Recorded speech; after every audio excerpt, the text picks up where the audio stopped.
tous, bienvenue pour cette nouvelle semaine du challenge 9-17, être en forme au bureau. Alors cette semaine, j'ai un petit peu envie de vous bousculer parce que ça fait 6 semaines que je partage avec vous des conseils pour transformer votre lieu de travail, que vous soyez assis toute la journée ou en mouvement, en un véritable terrain d'entraînement, et j'ai beaucoup trop peu de réactions. Vous devez passer à l'action. Les plus beaux programmes n'ont d'effet que s'ils sont mis en action. Alors cette semaine, j'ai décidé de vous montrer ce que moi, au quotidien, je fais, malgré un job qui tantôt est plutôt sédentaire, tantôt plutôt actif. Et donc les 5 routines que je vais vous présenter aujourd'hui, eh bien c'est celles que je fais au quotidien. Alors la première que j'aime énormément, c'est la fameuse routine avec la balle de tennis.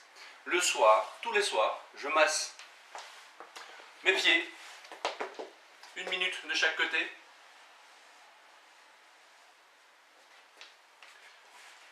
Je masse également le moyen fessier, le piriforme et mes trapèzes. Et avec ça, je détends tout de suite les tensions accumulées, soit par la position assise, soit par le déplacement des charges durant la journée. Deuxième routine que je suis régulièrement, c'est de travailler mes habiletés à jongler avec 3 balles. Alors, c'est vraiment quelque chose pour lequel je ne mets aucune pression et qui permet de détendre le mental, parce que là vous êtes obligé de vous concentrer.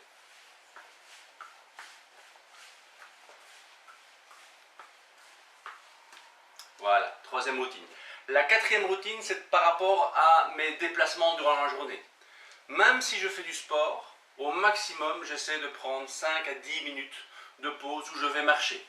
Soit j'utilise ces moments de marche dans des moments utiles, quand je vais chercher les enfants, quand je me déplace le midi pour aller manger, soit je le fais spontanément pour pouvoir me détendre.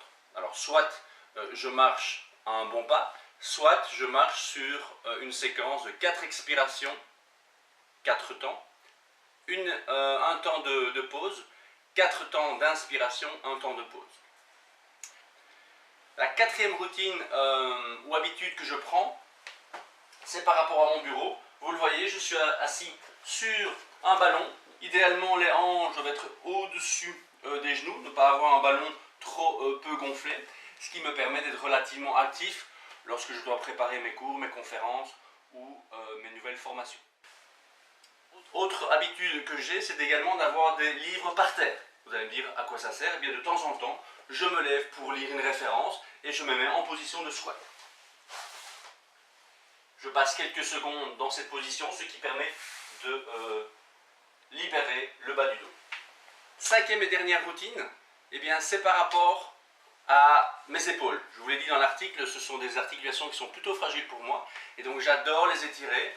Rappelez-vous, petit massage au niveau des petits pectoraux et de l'articulation entre le sternum et la clavicule, et puis je viens étirer mes biceps. Excellent pour les jeunes parents qui portent beaucoup les enfants. Ma dernière a 3 ans, donc je la porte encore souvent. Ça ferme la posture, ça rigidifie le biceps, ça nous renferme, ça nous empêche de bien respirer. Bien, petit massage, ensuite vous placez le pouce vers le bas, vous tournez le coude vers l'avant et vous tournez. C'est l'exercice que je vous avais montré sur le bureau la semaine dernière. Voilà, j'espère que ça vous a plu, j'espère que vous allez passer à l'action pour la deuxième partie du challenge. Réagissez, posez vos questions et dans 6 semaines, vous serez en bien meilleure santé, bien meilleure forme. Et rappelez-vous, ce sont les petits détails, les petites habitudes au jour le jour qui bâtissent de grands monuments. À la semaine prochaine.